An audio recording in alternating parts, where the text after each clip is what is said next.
Salut, aujourd'hui je vais vous lire l'histoire sci-fi qui s'appelle La fracture d'Orion. Ça commence. La fracture d'Orion. Chapitre 1, le signal. L'espace est une mer de silence, mais parfois il murmure. Ce fut le cas ce jour-là, lorsque la station orbitale Vigilance 7 capta un signal qu'aucun humain n'avait jamais entendu. Un battement régulier, presque biologique, se répétait toutes les 17 secondes. L'ingénieur en chef, Elara Vos, fronça les sourcils en écoutant la séquence. C'est pas un pulsar, dit-elle à voix haute, brisant le calme oppressant de la salle de contrôle. À ses côtés, l'analyste Yann Kerian vérifia les relevés du radar spectral. Fréquence stable, localisation, c'est bizarre, Elara. Ça vient de l'intérieur de la ceinture d'Orion.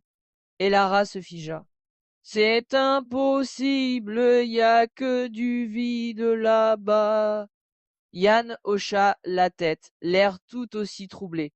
La ceinture d'Orion, une région de l'espace où toutes les sondes envoyées disparaissaient sans laisser de traces, était considérée comme une zone morte par l'Agence cosmique unifiée ACU.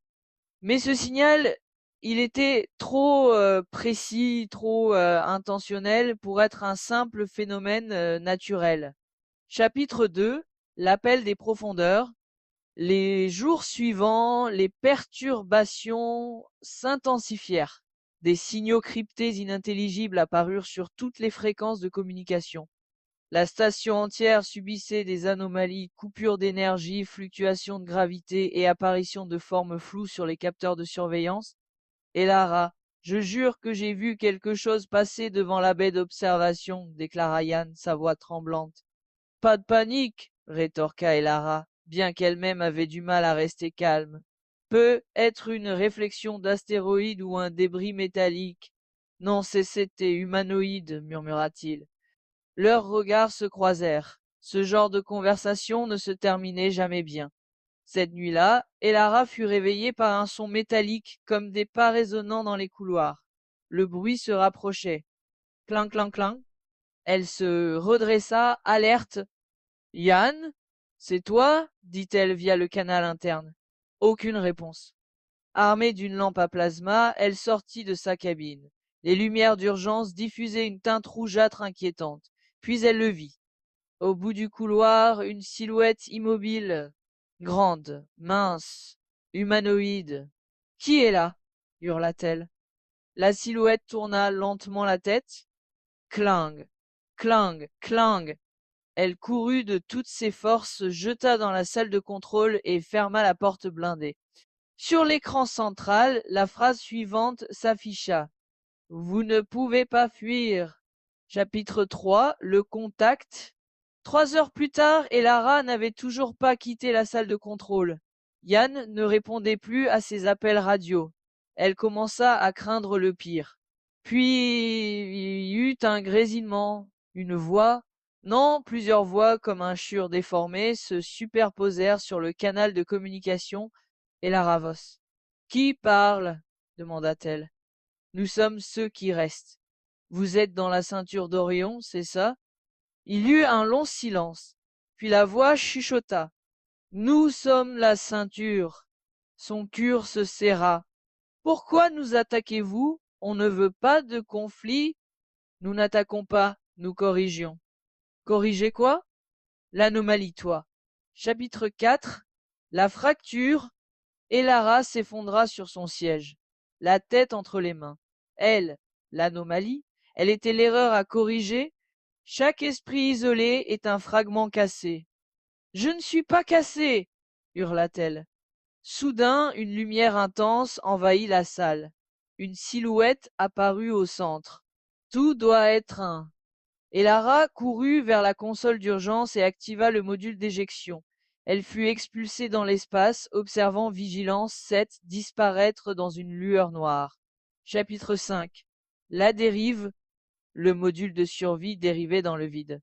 Seule, silencieuse, 6 jours sans réponse de l'AQ. Chaque fois qu'elle fermait les yeux, elle les voyait. Les silhouettes longues et minces, aux yeux brillants, observant dans l'ombre. Sa radio grésilla. Et la Ravos. Son cure s'arrêta. Qui est là? Nous sommes ceux qui restent. Non, non, je ne suis plus dans la station, vous pouvez pas m'atteindre. Où que tu ailles, nous serons. Et Lara regarda le vide étoilé autour d'elle. Chapitre 6. L'autre côté.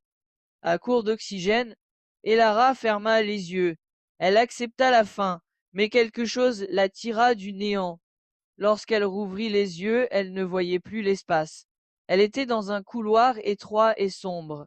Les murs étaient lisses, noirs comme l'obsidienne. C'est un rêve, murmura-t-elle. Une silhouette apparut au loin. Clink, clink, clink. Elle reconnut ce son. Non, non, c'est impossible. Elle recula, mais le couloir semblait se tordre, se déformant autour d'elle.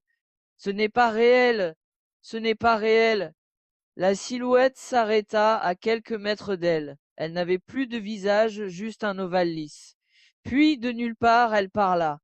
Tu as toujours été ici, et Lara. Elle hurla. Chapitre 7. L'Union.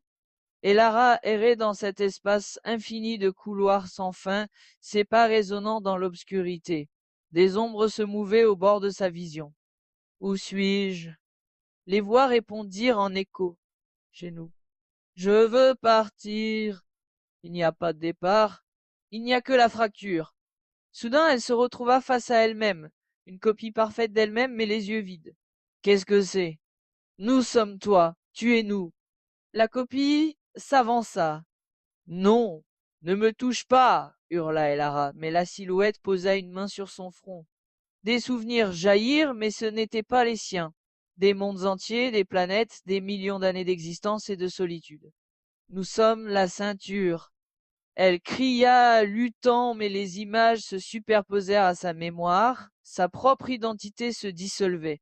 Et Laravos n'existait plus. Épilogue. Dans l'obscurité de la ceinture d'Orion, la lumière clignota brièvement. Un signal fut capté par l'ACU. Nous observons. La commande centrale déclara que ce n'était qu'une interférence. Aucune réponse ne fut envoyée. Dans les ombres, une nouvelle voix se fit entendre. Je suis Elara.